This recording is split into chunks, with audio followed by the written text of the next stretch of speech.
Habang nakikipag-hide and seek sa batas, muling nagparamdam ang puganteng si Zaldico.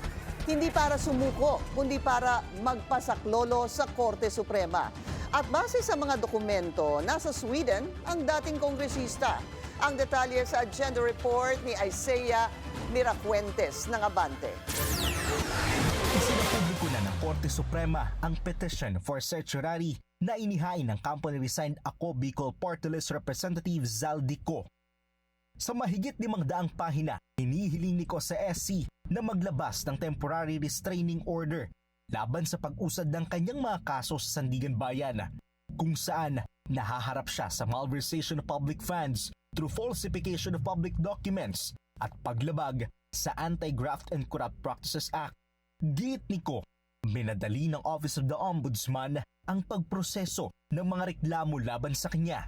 Di raw siya nabigyan ng pagkakataong sagutin ang mga reklamo kaugnay ng maanomalyang flood control project. Dagdag pa ni Ko, kahit pa nagpadala ang Ombudsman ng request to file counter affidavit, hindi na raw sumubok ang mga otoridad na magdala pa sa ibang address matapos hindi ito tanggapin sa unang address na kanilang pinadalhan. Bukod dito, hindi rin daw nabigyan ng access ang kanyang mga abogado na makita ang kopya ng kaso. Naniniwala rin si Ko na dahil sa kanyang kaso, nagkaroon ng mga banta sa kanyang buhay. Base sa petisyong na sinumite ni Ko, nakalagay doon na nasa Stockholm, Sweden si Ko noong January 15. Una nang sinabi ng pamahalaan na nasa Portugal ang puganting si Ko. Ayon sa Korte Suprema, January 25 na maihain ng kampo ni Zaldico ang kanyang petisyon at wala pang sagot ng korte kaugnay rito.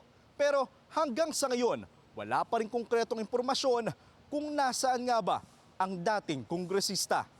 Para sa agenda, Isaiah Mirafuentes, Abante.